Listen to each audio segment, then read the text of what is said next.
Right, let's try that again. I did a video in the morning and I didn't have any sound.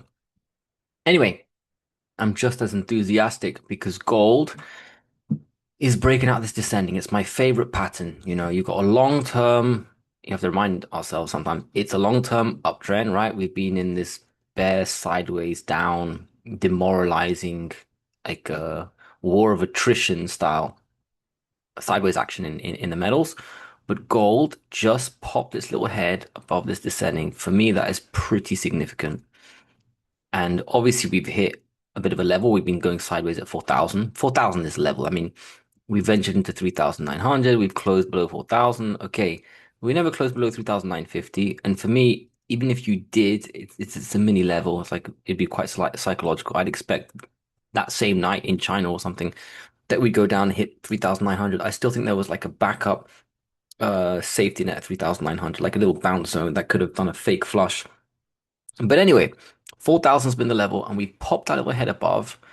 When I did the video, we were actually a bit higher, but I still think we're gonna stay high today. I know we got this week we got what do we got? We got Fed, we got Newmont earnings, we've always got something. But today, for me, that's very significant, especially if we close. As long as we close, and I think we will. We could even venture higher and break out and could even close above 4,100. That would be ideal. That should send us to 4,200. That's your next level. So really, the first level is going to be this breakout, which we've done. Next one is 4,200. Next one is 4,360 or whatever it was. So this is cool. This is like 1.5% move almost at high of day. It's also not happening because the dollars, I mean, it's not going up because the dollar's breaking down. It's really on its own. I don't see the markets crushing. I think the markets are up anyway, pre-market. The market's going up probably helps a bit, but I feel like it's an independent move in gold. Silver is following very nicely. Jesus, it's a high of day, 4.5%. Jesus, that's beautiful. That's extra bullish, right? When silver makes the move more than gold. Very, very pronounced. In fact, I see silver doing a high of day move and gold breaking down a little bit. So that's cool. That's really cool. And that's more than when I did the video the first time. Same thing though, descending breakout. And actually yesterday, Monday, we touched it, closed green, which was nice, but we didn't break out above it. But look, it's just so coiled, you know, and biased to the upside. The long-term trend is your friend. It hasn't been very friendly, medium short term, but and what do we do? We're touching 54, man. I mean, we broke out at 54. When you look back on this, if this ends up being the low, and I'm gonna say it. I think it is. I mean, Jesus, we've gone all the way up from 54, triple breakout, perfect, perfect, all the way up, squeeze, not obvious when it's happening. Now it is. Down we go, sideways. Okay, okay, back to 54. And now we're having a bit of a launch pad. Obviously, right? And 4.5% is something. Like normally it'd be 2%, bit more than gold, but nothing too dramatic. 4.5 is getting slightly dramatic. Haven't had a move like that. Okay, we haven't closed, the day is young and all that, but if gold starts to go higher and close above 4,100, silver will probably be like above 60.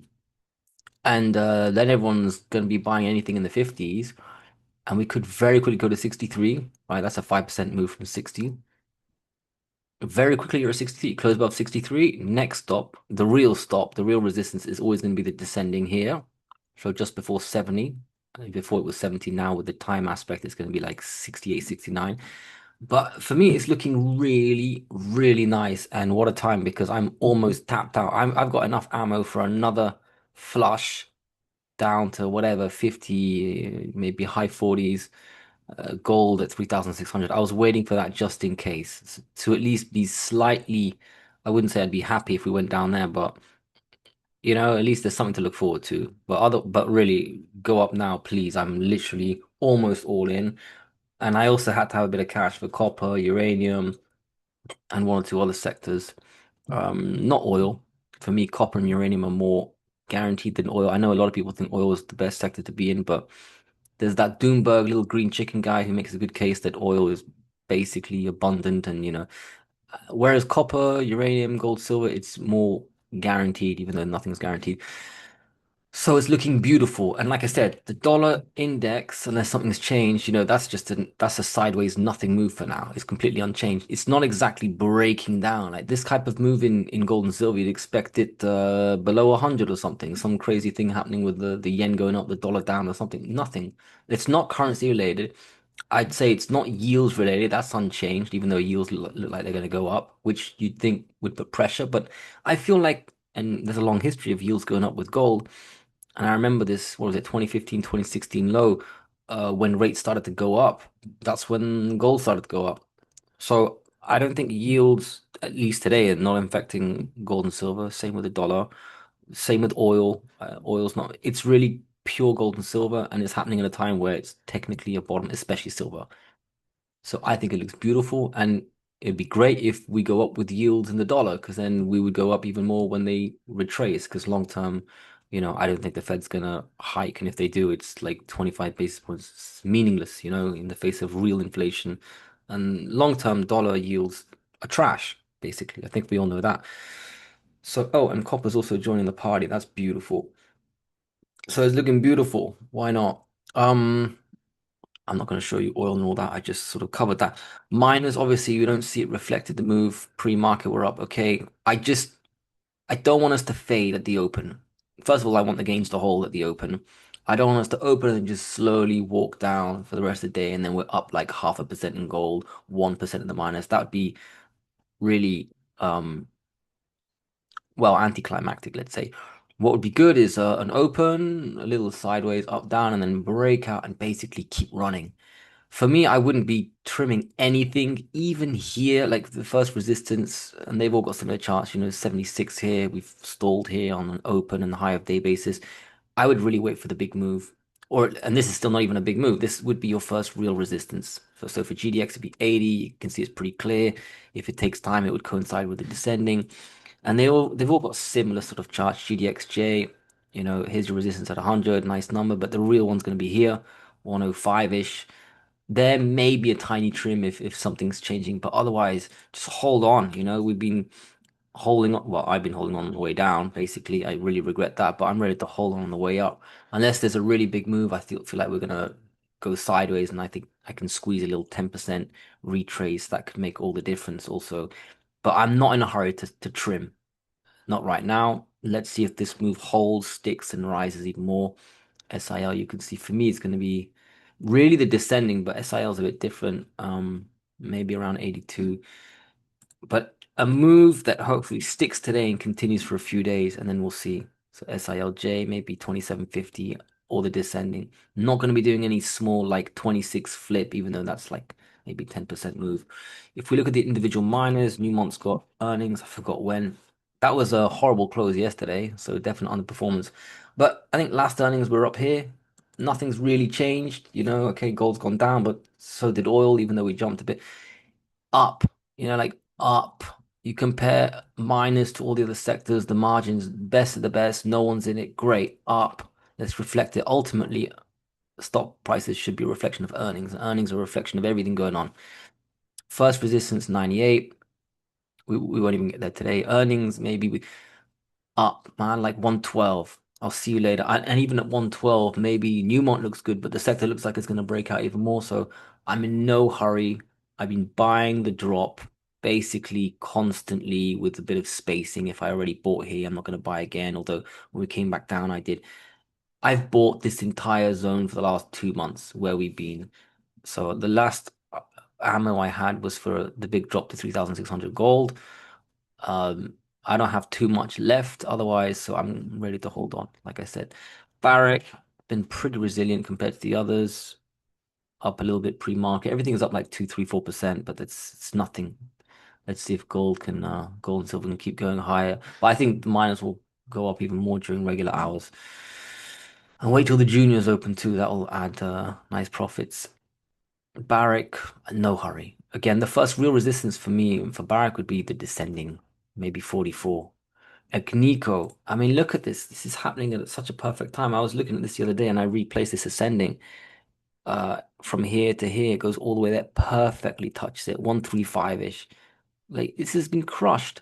And it's basically you could just sell everything you got, stick it in Agnico and just wait 2 years. probably retire. I mean, that is a drop of almost pretty much 50% in the best of the best with all-in sustaining costs. I forgot, just margins are incredible.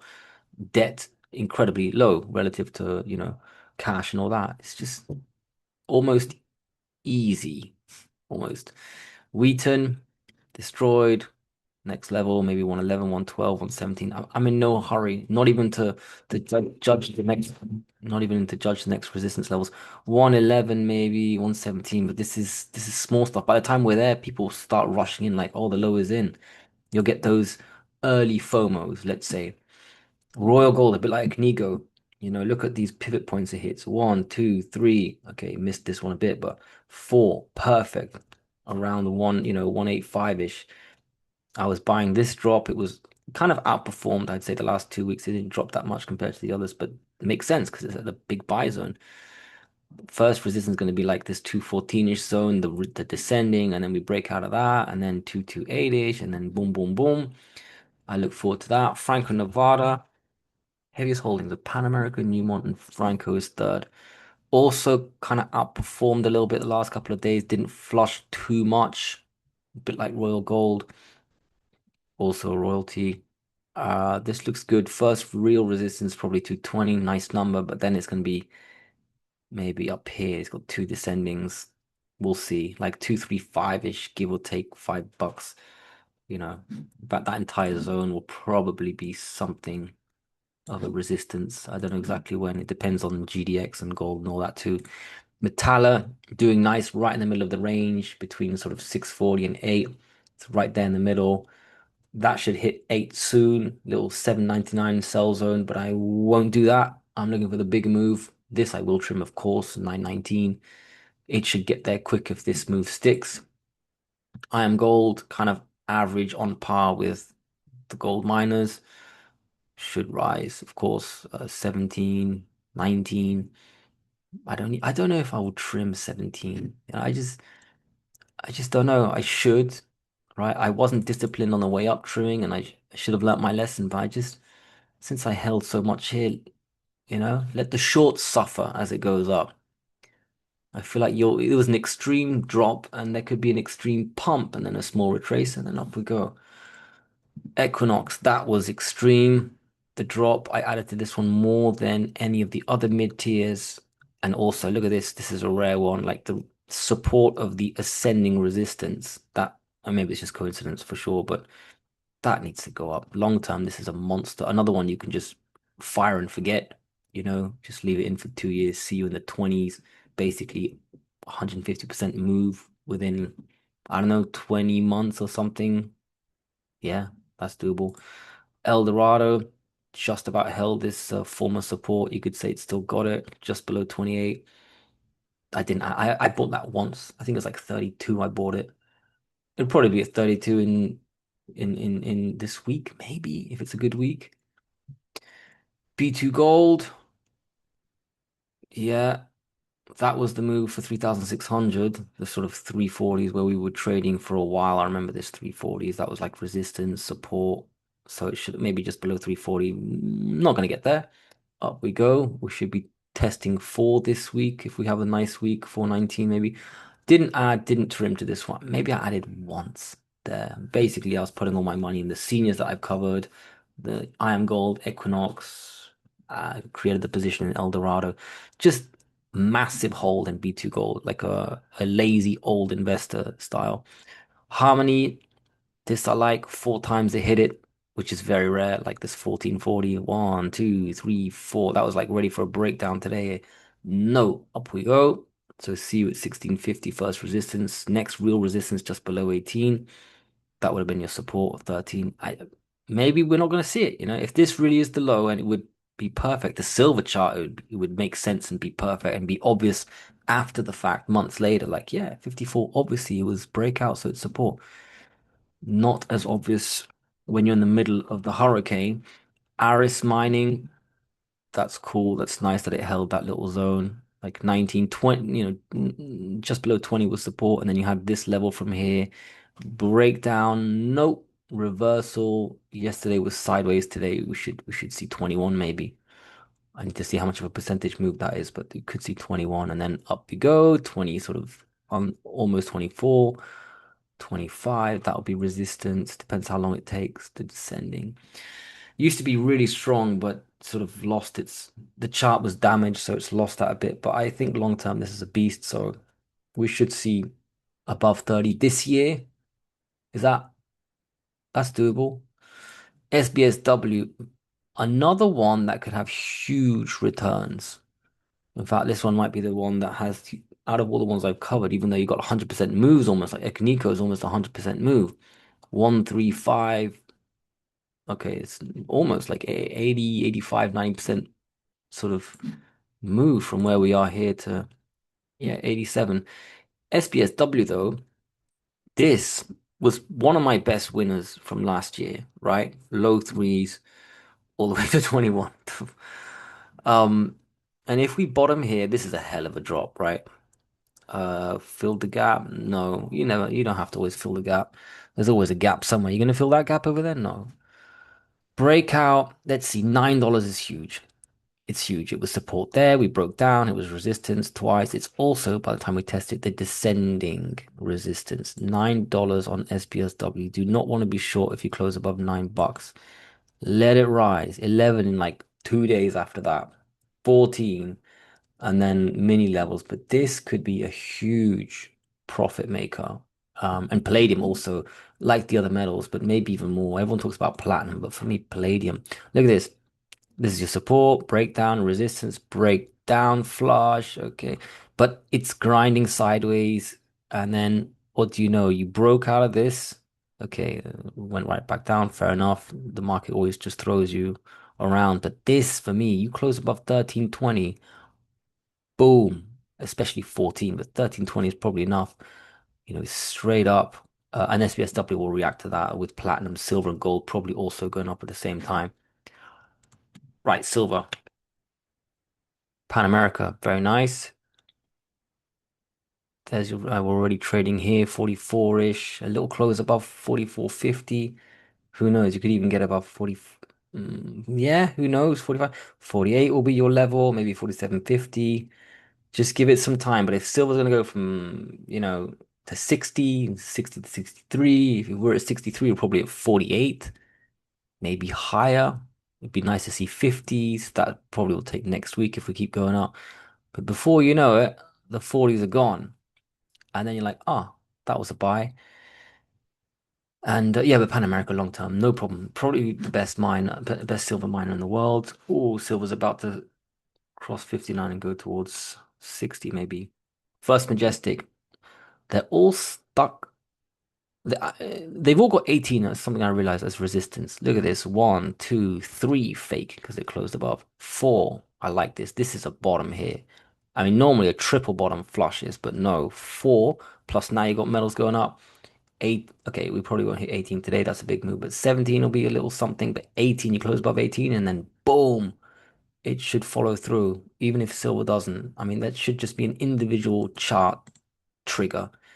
And they've all got it. And there's huge moves, 15 to 30, more than 100% move expected. CDE, this chart's a bit weaker, of course. It had one, two, three, four, and then it broke down, but we should reclaim easily 15 today. And CD long term, probably the best performing silver. Last year, I think it was the best performer, so it's still got a little special place in my heart. So this one, let's reclaim 15 at least today, close there, and let's repair the chart and basically work towards 18. All right, another one, 18. First Majestic, Curl Darlene, Heckler. One, two, three, four. No breakdown, moving up. 17, 18 again. What's your 18? That'll be resistance, but you break above 18, then it's beautiful. Oh, silver's about to make a new high of day. EXK. All right, forget 18 for this one, but one, two, three, four, false breakdown. Up you go. I mean, if you're a short, just flip it. It's like sometimes a chart looks good, flip it upside down, or a chart looks bad, flip it upside down and pretend to be the other side. You're short. Like maybe you don't want to be short now. Maybe you take your profit, or maybe you short it at the bottom like a muppet, and you just take a loss now. But you know, be pretty daring to hold your short, add to it. I think we went down a lot over extreme, but now we're going to go up. I don't know. It's looking beautiful and it's looking horrible for the shorts, if there are any. ASM Avino, another one that should react very strongly to silver going up. One, two, three, four, false breakdown. Close in support 550. Another green day, high of day close yesterday, up with silver today. Let's close above six, maybe. It looks small, a candle like that, but that's probably a huge move, like from 550 to six, 10%, isn't it? But that looks good. And then you got the one that doesn't look like any of the other silver stocks, Aya, which is sort of Metalla style, middle of the range between 22 and 30. Today we should be probably above 28 close. That would be good. And if you have any follow through this week, basically close above 30, which we've never done, and then new 52-week highs. So it looks good. Sounds working this time. The day is getting a bit late now, so I'll end it there. It looks beautiful. Silver's making a new high. Gold is starting to perk up again. That'd be good. Gold above 4,100 would be beautiful. Silver above 60 would be beautiful. And I want miners to not open and fade. I want it to close. Doesn't have to be closing a high day. I want it to have a nice 4-5% day in the miners, GDX. I want to see that plus 6.5%, 7% in SIL. I want that kind of a day. Just where we are with silver hitting its former resistance 54 breakout. And then we go higher. I just want to go up now. It's looking good. Let's just hope it holds today. Um, and why not the whole week with the news, the Fed, the earnings. Let's see. Good luck.